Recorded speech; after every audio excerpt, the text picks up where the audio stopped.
Selamat pagi pemirsa, kembali lagi bersama saya Keisha Anissa Natasha.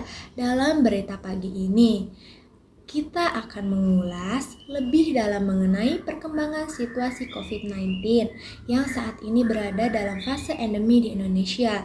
Syukurlah kita melihat tren kasus harian yang konsisten menunjukkan angka rendah dan terkendali di sebagian besar wilayah. Ini adalah kabar baik yang patut kita syukuri berkat upaya kolektif kita dalam menjaga kesehatan dan menjalankan program vaksinasi nasional. Namun demikian, penting bagi kita semua untuk tetap menjaga kewaspadaan dan tidak lengah, mengingat virus ini masih ada dan terus bermutasi.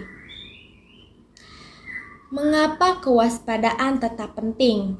Meskipun status pandemi global telah dicabut dan digantikan dengan endemi oleh Organisasi Kesehatan Dunia atau WHO, serta di Indonesia, virus COVID-19 masih menjadi sebagian dari kehidupan kita. Artinya, potensi penularan tetap ada, terutama di tengah aktivitas masyarakat yang kembali normal dan mobilitas yang tinggi. Kita juga perlu memperhatikan laporan dari beberapa negara lain yang sesekali masih mengalami lonjakan kasus, yang menjadi pengingat bagi kita untuk tidak sepenuhnya mengabaikan ancaman virus ini.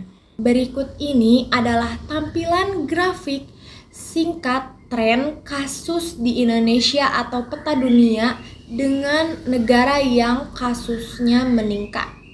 Meningkatkan disiplin, protokol kesehatan dan vaksinasi. Maka dari itu, pemerintah dan para ahli kesehatan tak henti-hentinya mengingatkan masyarakat untuk mempertahankan kebiasaan baik yang telah kita terapkan selama masa pandemi.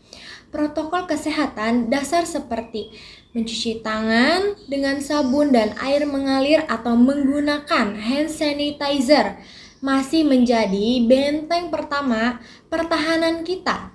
Selain itu, penggunaan masker sangat dianjurkan dalam situasi tertentu. Misalnya, saat Anda merasa tidak enak badan seperti batuk atau pilek. Masker juga disarankan ketika Anda berada di tempat-tempat yang ramai, tertutup, atau difasilitasi pelayanan kesehatan, di mana resiko penularan mungkin lebih tinggi. Berikut tampilan singkat mencuci tangan dan gambar seseorang memakai masker dengan benar di keramaian. Penting juga untuk diingatkan mengenai vaksinasi bagi Anda yang belum melengkapi dosis vaksinasi, termasuk vaksin booster pertama atau bahkan kedua, sangat disarankan untuk segera melakukannya. Vaksin terbukti sangat efektif dalam mengurangi resiko keparahan penyakit, mencegah komplikasi serius, dan menurunkan kemungkinan dirawat di rumah sakit jika terinfeksi. Ini adalah investasi terbaik untuk kesehatan jangka panjang kita. Berikut adalah contoh orang yang sedang divaksinasi. Himbauan dan harapan untuk masa depan kami juga ingin mengimbau kepada seluruh pemirsa. Jika Anda atau keluarga mengalami gejala yang menyerupai flu seperti demam tinggi, batuk terus-menerus, sakit tenggorokan, atau hilangnya indera penciuman atau perasa, segera beristirahat di rumah dan berkonsultasi dengan dokter dan fasilitas kesehatan terdekat. Deteksi dini dan penanganan yang tepat sangatlah penting untuk mencegah penyebaran lebih lanjut dan memastikan pemulihan yang optimal. Mari kita jadikan pelajaran dari masa pandemi sebagai landasan untuk membangun masyarakat lebih sadar akan pentingnya kesehatan dan kebersihan.